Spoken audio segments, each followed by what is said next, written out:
আসসালামু আলাইকুম রহমতুল্লাহ বারাকাত। কেমন আছেন ভিউয়ার্স? আশা করি আলহামদুলিল্লাহ ভালো আছেন।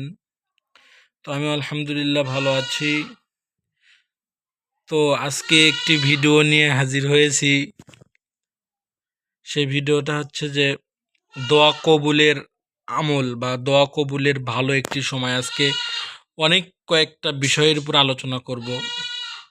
দোয়া কবুল এবং আমলকারী নির্জন স্থানে বসবাস ও আমলের ফলাফল প্রকাশ না হওয়া পর্যন্ত ধৈর্য ধারণ করা এবং আমল ত্যাগ না করা। এই তদ্বির শাস্ত্রের বা ফকিরান্তি বিষয়ের যে লেভেলের যে কাজের যে তাসির হয় না, বা কিভাবে করলে কাজ হবে, কি কি আমল করলে কাজ হয়, সে আমলের বা দোয়া কবুলের ভালো ভালো সময় বলিয়ে দেবো, আজকে বুঝিয়ে দেবো ইনশাআল্লাহুল আজিজ।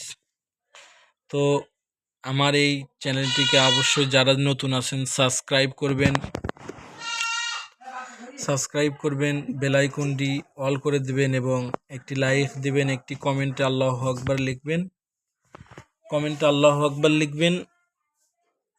তাহলে ইনশাআল্লাহুল আজিজ আমার এই ভিডিওর এজাজত আপনারা পেয়ে যাবেন। তো এটা একটি মহাক্কিক একটি তদবির আমি আপনাদের মাঝে আজকে দেব। সে তদবিরটি বুঝিয়ে দেব ইনশাআল্লাহুল আজিজ। তো কি বলা হচ্ছে দোয়া কবুল হওয়ার ভালো সময়?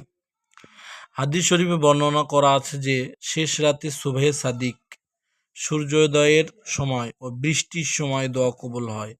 আর জ্যোতিষীগণ নির্ণয় করেছেন শুভ মুহূর্ত, অশুভ মুহূর্ত, নক্ষত্রের প্রভাব, ঊর্ধ্ব ও নিম্নগামিতা এবং সংকট বা বিপদ মুহূর্তে ইত্যাদি। উদাহরণস্বরূপ যেমন চন্দ্র মুহূর্তে প্রেম ভালোবাসার তাবিজ ও শনির মুহূর্তে শত্রুতা তাবিজ লিখিবে।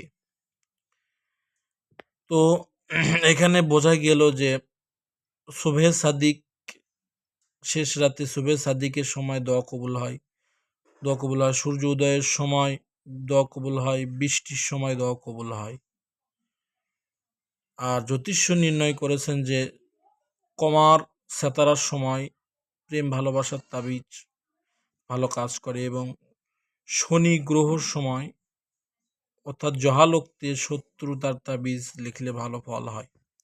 আর আমলকারী নির্জন স্থানে বসবাস, আমলকারী যখন আমল করার জন্য ইচ্ছা পোষণ করবে তখন প্রথম হতেই নির্জন বসবাস করার জন্য জায়গা নির্ধারিত করবে।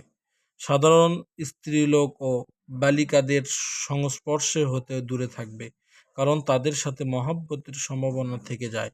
এর ফলে তাদের অন্তরে ভিতরে কলুষতার সৃষ্টি হয়, তখন আল্লাহর প্রতি অন্তরের একাগ্রতা থাকে না। এখানে সবকিছু এর একটা মারুফতি ভেদ অর্থাৎ শরীয়ত সম্মত কথাগুলি এখানে বলা আছে। তদবিরের মূল বিষয় শরীয়ত ছাড়া কিন্তু তদবির করতে পারবে না কেউ। তদবির যদি শরীয়ত ছাড়া কেউ করে তাহলে সেটা শিরিক কুফুর হবে, সেটাকে জায়েজ বলা হবে না, জায়েজ নেই। আমার এখানে তো কোরআনী তদবির সব কোরআন থেকে দেওয়া। আমলের ফলাফল প্রকাশ না হওয়া পর্যন্ত, এটা এখন দেখাবো, সব কিছু কোরআন থেকেই। আমলের ফলাফল প্রকাশ না হওয়া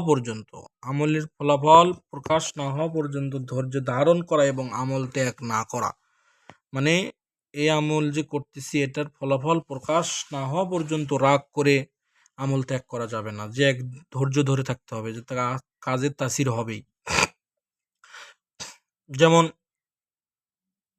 যেমন আমলকারী যাতে সামান্য কিছু তাসির দেখে তার আমল ছেড়ে না দেয়, পূর্বের মতোই আমল করতে থাকবে। এমনকি তার আমলে যদি কোনো ফলাফল নাও দেখে তারপরও আমল ত্যাগ করা ঠিক হবে না। এজন্য যেন সে মনের আশা ছেড়ে না দেয় এবং এমন ধারণাও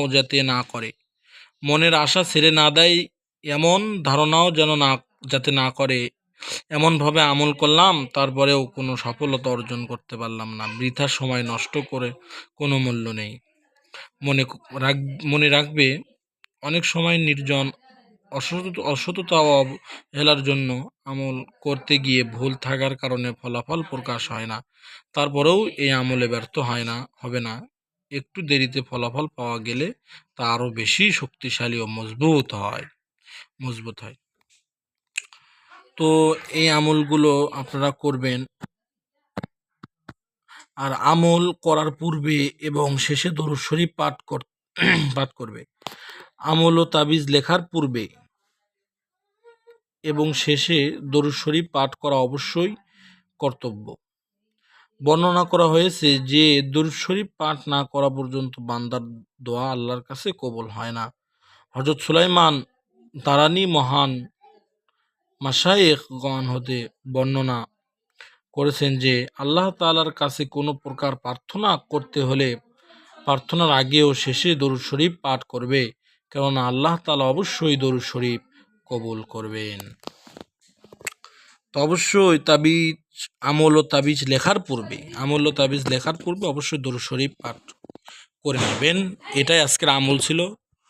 এই পর্যন্তই আজকের ভিডিও ছিল। অবশ্যই দরুদ শরীফ পাঠ করেই সব আমল করবেন। তো আজকের ভিডিও এই পর্যন্তই ছিল। আসসালামু আলাইকুম। আজকের ভিডিও এই পর্যন্ত ছিল। সবাই ভালো থাকবেন। সবাই সবার জন্য দোয়া করবেন। সবাই সবার সুস্বাস্থ্য ও দীর্ঘায়ু কামনা করবেন। সবাই ভালো থাকবেন। সবাই আমার জন্য নেক দোয়া করবেন। আসসালামু আলাইকুম ওয়া রাহমাতুল্লাহ। সবাই ভালো থাকবেন। আসসালামু আলাইকুম ওয়া রাহমাতুল্লাহি ওয়া বারাকাতুহু। আসসালামু আলাইকুম।